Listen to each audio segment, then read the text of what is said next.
Good afternoon. It is Eric Arnold back in the sports barn. And it's just afternoon on Monday, the 3rd of May. This day's kind of been going in fits and starts here, but finally we're out here in the barn to make our video. Hey, pretty good weekend, you know. It's not every day you drill the Kentucky Derby winner at 12-1. Hey, you know, go check, as Casey Stengel used to say, you can look it up.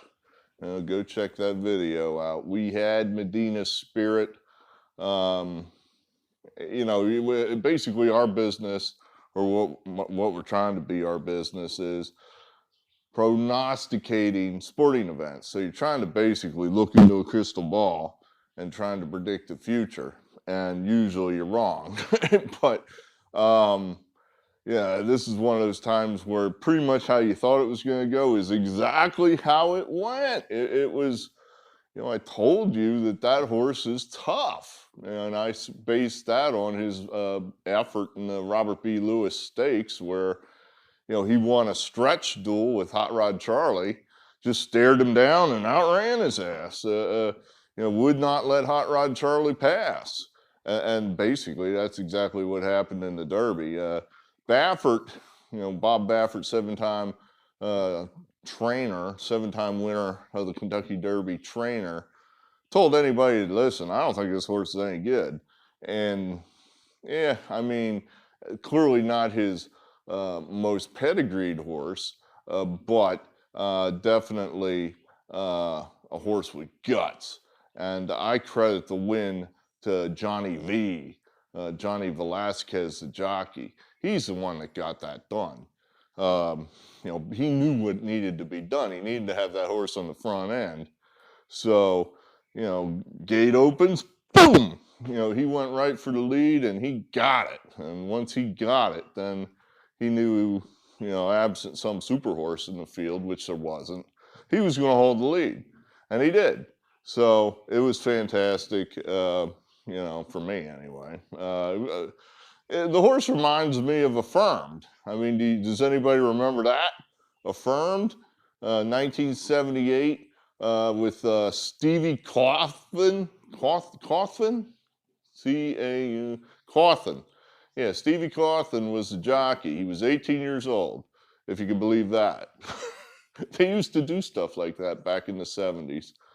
But yeah, Affirmed won the Triple Crown, dueling in each of the races with Aladar, and they would hook up in the stretch of each race and go head to head, and then by the finish line, you know, Affirmed was always that much in front.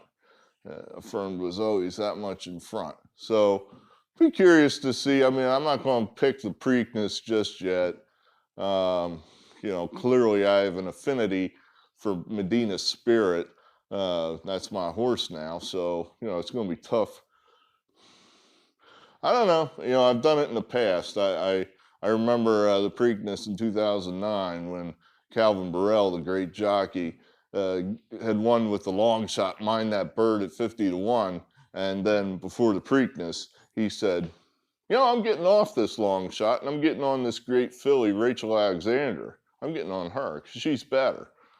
That's all I needed, and I bet Rachel Alexander, and she beat Mind That Bird just like Calvin Burrell said she would.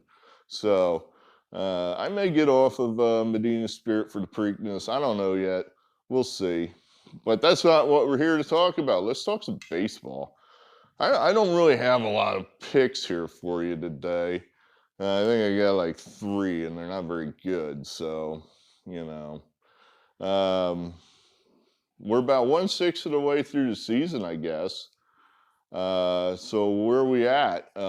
As everyone expected, the Kansas City Royals had the best winning percentage in baseball.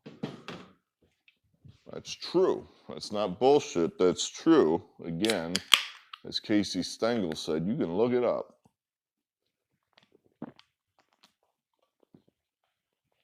So you got one team playing over its head. The Dodgers are there. The San Francisco Giants are there. That's odd. You have this. It's early. So Braves not playing well. The Cubs look bad. Are they done? Is this the end of the Cubs, which will make a lot of people happy? Hard to say. What did we do? We passed on Sunday just because I couldn't. Sunday looked like a total mishmash to me, and so I thought I'll just take the day off. And then hell, I looked at Monday and it's worse.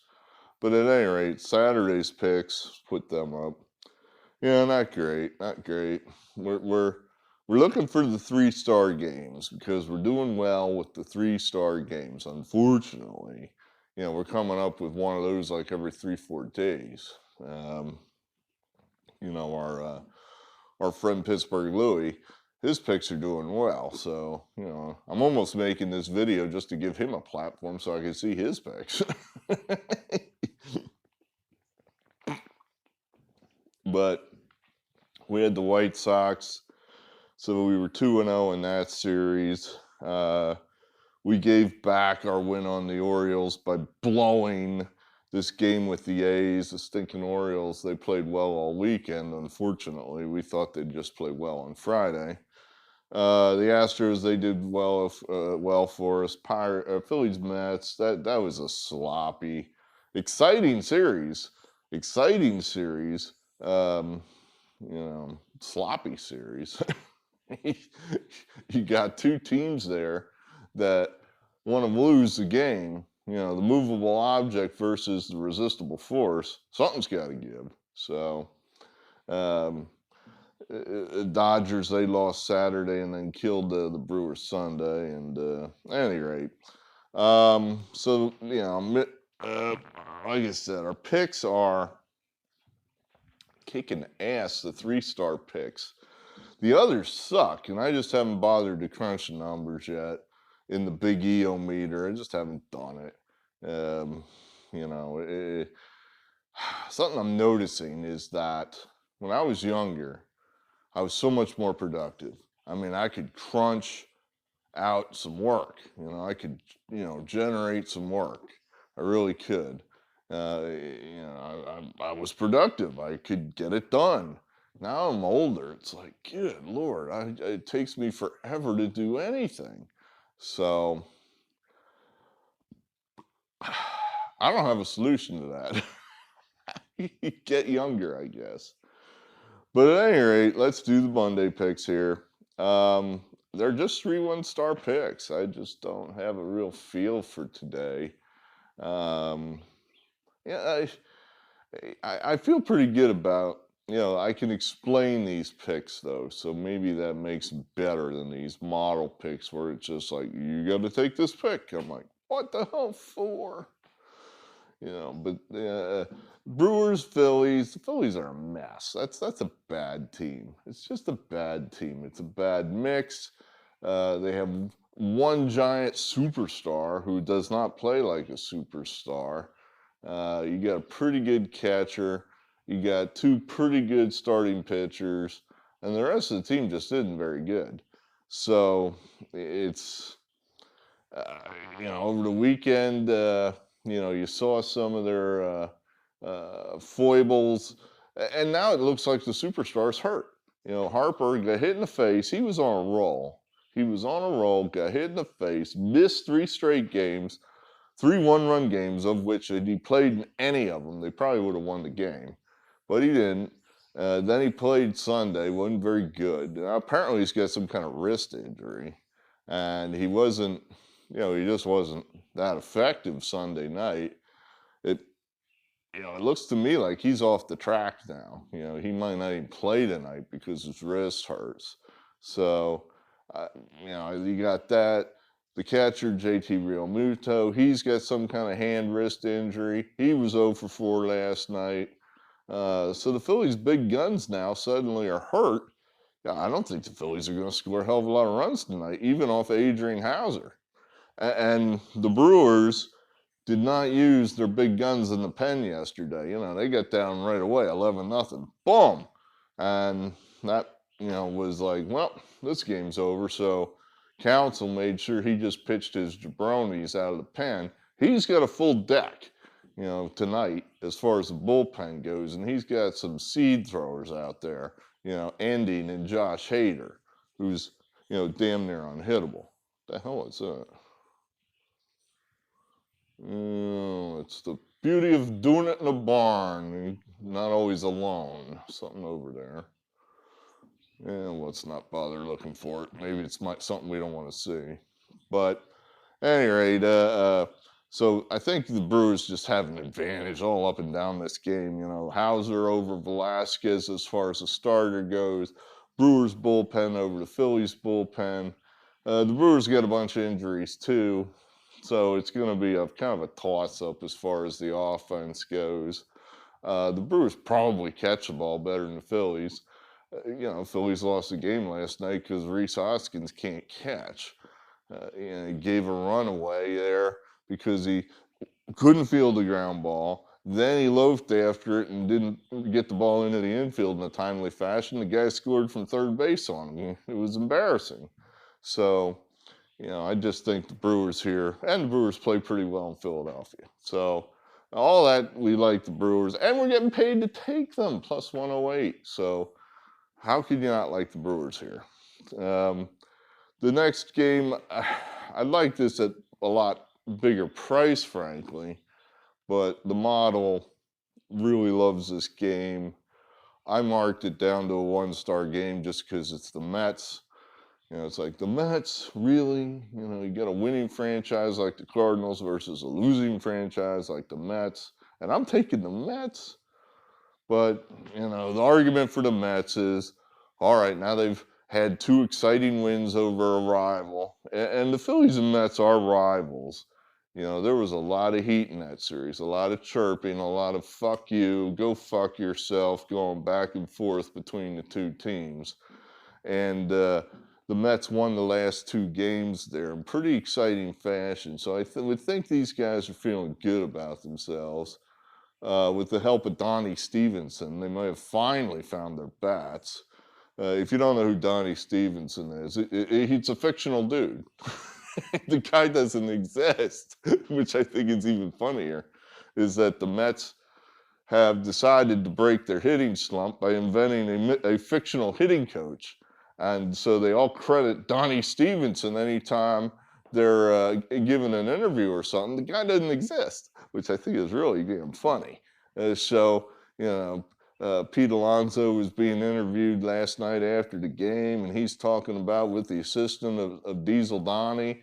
He's gotten a couple hits now. It's like, hey, whatever gets you going, and it could be the stupidest shit that gets a team going. I've heard all kinds of stories in my AARP days about things teams would do. I've heard Billy Martin, he used to draw names out of a hat to make out his lineup when the team wasn't going well. I've heard other stories of a manager, and I don't forget who it was, might have been Martin, where he would just take one bat and just say, here, this bat. This is the bat. Everybody's going to use this bat. Whatever bat you're using, stick it in a bat rack. You're not using it. We're using this bat. And they would just use one bat for the whole game or until it broke. So, Diesel Donnie Stevenson, the fictional hitting coach, is they're all crediting this guy with getting the bats going. Yeah, whatever. Sure, I'll ride Diesel Donnie Stevenson. I'll play him. I just think it's a good spot for the Mets. The Cardinals coming home after a nice road trip. They're feeling good about themselves. They're in a little bit of a transition period now, going from road Cardinals to home Cardinals, and a little bit of chaos here and a quick turnaround. So it might be a nice spot for the Mets to sneak in there and steal the opener. So plus 110. I'd rather it be plus 150, but we'll take a shot. And then the Rangers Twins. I just do. The Twins. How good are they? They're way below 500. Maeda has been one of the worst starters in the league so far this year. Is he going to bounce back and have a brilliant outing? Or is he just this bad? It's possible he's just this bad. This Dunning guy, he's not that bad. He's a guy that, uh, he was pitched a couple decent games for the White Sox last year before they traded him for Lance Lynn. You know, I don't know. You're getting a big price here. The Rangers are always undervalued. The Twins are probably overvalued. So that's probably worth it right there just to take a flyer here and see if Maeda blows up again. If Maeda blows up again, if he gives up 5 runs in the first couple innings, we're probably going to win. So I think that right there, that's worth plus 163 right there. So there you have it. 3 picks. That's what we got for you. Appreciate everybody that comes to the channel. I'm thinking of, I know we had an NFL draft.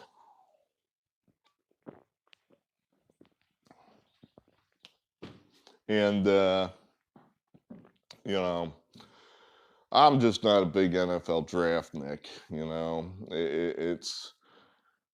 They haven't played. They're not going to play for a number of months. You don't know. You don't know. As much as Mel Kiper says he knows, he doesn't know. The general managers don't know. You just have to wait to see how it plays out. The only thing I had a real hard, opinion about, I think, was, the top couple picks there. I'm not sold on Lawrence being the next Elway or Peyton Manning. I could be wrong, but I just didn't get that kind of feeling out of that guy in college. Zach Wilson at the Jets. Oh, yeah. I just feel he's going to get chewed up and spit out. And then Trey Lance. Somebody I've never even heard of until the weeks leading up to the draft. A 21-year-old leading the San Francisco 49ers? I guess. I'm sure everybody's trying to find the next Patrick Mahomes, but gee, that's a team who was in the Super Bowl 2 years ago. Probably should have won the Super Bowl, but didn't. And I don't know. A Super Bowl winning team being led by a 21-year-old, or I guess by the time this rolls around next year, 22 years old. I don't know. I'm just having a real tough time seeing that one. So those were my thoughts on the draft. But all right, baseball season continues, so we'll see you probably tomorrow. Hopefully we'll have some more better picks for you. We got a little more opinion on it. But hey, we'll check out the comments. Pittsburgh Louie, he'll probably be in there, so he's a winning picker, and he's on our channel. So thanks, we appreciate y'all, and we'll talk again.